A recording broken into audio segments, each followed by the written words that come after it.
दोस्तों, युद्ध के बीच में इजरायल के प्रधानमंत्री ने अब भारत की मदद मांगने के लिए खुद कॉल किया और पीएम मोदी से बातचीत की। बता दें कि इस वक्त पूरी दुनिया में इस बात की चर्चा हो रही है कि कैसे इजरायल के प्रधानमंत्री ने हमास के साथ युद्ध के दौरान भारत की तरफ देखा और पीएम नरेंद्र मोदी के साथ बातचीत करते हुए पूरी स्थिति बताई। साथ ही भारत ने भी इजरायल को आश्वासन देते हुए काफी बड़े बयान दिए। दरअसल बेंजामिन नेतन्याहू की तरफ से भारत के साथ हमास और इजरायल का मुद्दा डिस्कस करने के बाद प्रधानमंत्री नरेंद्र मोदी ने खुलकर कहा कि भारत और भारत की जनता इस मुश्किल समय में इजरायल के साथ खड़ी हुई है। साथ ही हम इजरायल को आश्वासन देते हैं कि भविष्य में भी दोनों देशों की पार्टनरशिप ऐसी ही मजबूती से बनी रहेगी।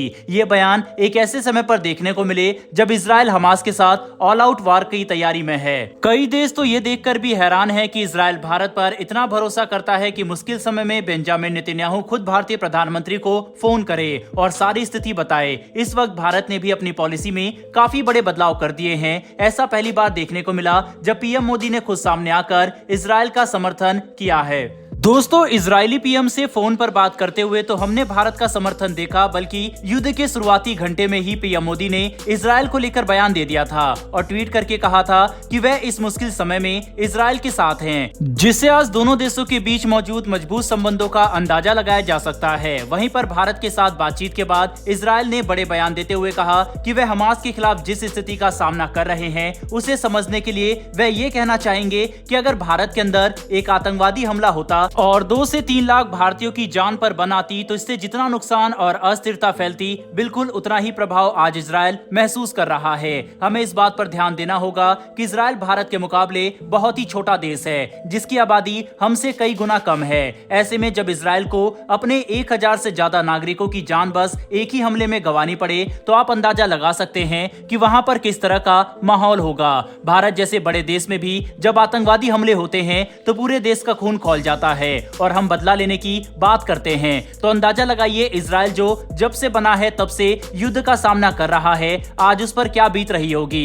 यही वजह है कि लगभग पूरी दुनिया इजरायल के समर्थन में खड़ी हो चुकी है। इसके बाद इजरायल की मिलिट्री खुलकर हमास के खिलाफ बड़े हमले कर सकती है। सिर्फ कुछ ही घंटों के अंदर इजरायल की वायुसेना ने कार्रवाई करते हुए हमास के लगभग 200 ठिकानों पर बमबारी कर दी, जिसमें कुछ काफी महत्वपूर्ण बिल्डिंग भी शामिल थी। इसके अलावा 1000 से ज्यादा हमास के आतंकवादी अभी तक मारे जा चुके हैं। साथ ही इजरायल की नौसेना ने भी अब कार्रवाई करना शुरू कर दिया है। ऐसे में इजरायल की मिलिट्री पहले ही बयान जारी कर चुकी है कि वह युद्ध में बस हमास को टारगेट करना चाहते हैं और उनका टारगेट सिविलियन नहीं है। लेकिन इजरायल ने यह बात भी क्लियर कर दी कि युद्ध में नुकसान हर जगह होता है, इसीलिए वह कहना चाहते हैं कि जो आम नागरिक हैं वे अपनी जान बचाने के लिए हमास के ठिकानों से जितना हो सके उतना दूर चले जाएं। और अच्छा तो यही होगा अगर वह गाजा पट्टी को छोड़कर इजिप्ट या दूसरे मुस्लिम देशों में शरण ले, क्योंकि इजरायल पर हुए भयानक हमले के बाद अब इजरायल की मिलिट्री बिल्कुल भी नहीं रुकने वाली और वह गाजा पट्टी का नक्शा अगले 50 सालों तक बदल देने वाली कार्रवाई करेंगे, जिससे हमास जैसा बर्बर और खतरनाक आतंकवादी संगठन कभी भी खड़े होने की हिम्मत ना कर सके। इसी बीच आपको ये जानकर भी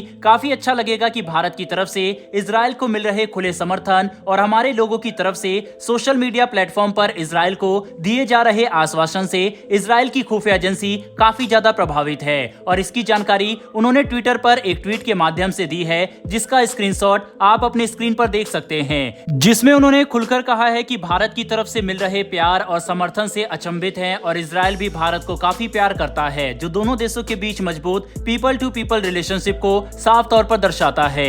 बता दें कि इस वक्त इजरायल के सामने काफी बड़ी चुनौती मौजूद है, क्योंकि इजरायल को बस हमास का ही सामना नहीं करना, बल्कि हिजबुल्लाह जैसे दूसरे आतंकवादी संगठन भी लेबनान से इजरायल पर हमला कर रहे हैं। इसके अलावा हमास द्वारा इजरायल पर किए गए हमले के पीछे ईरान का हाथ होने की रिपोर्ट अब सामने आना शुरू हो चुकी है और जैसे ही ये बात पूरी तरह से कंफर्म होगी, अमेरिका भी इस युद्ध में कूद सकता है, जिसकी वजह से इस बात की संभावना हर बीतते दिन के साथ बढ़ रही है कि कहीं यह युद्ध बड़ा होकर विश्व युद्ध में ना बदल जाए। दोस्तों, इजरायल को भारत से और अपने सहयोगी देशों से सिर्फ इतनी ही मदद चाहिए कि जब अरब देश और दुनिया के बाकी देश इजरायल की इस कार्रवाई का विरोध करें और इजरायल पर कूटनीतिक स्तर से दबाव बनाने की कोशिश करें, तो भारत और उसके अन्य सहयोगी देश इजरायल के साथ खड़े रहें। और इस बार ऐसा लग रहा है कि भारत खुलकर इजरायल का समर्थन भी करेगा।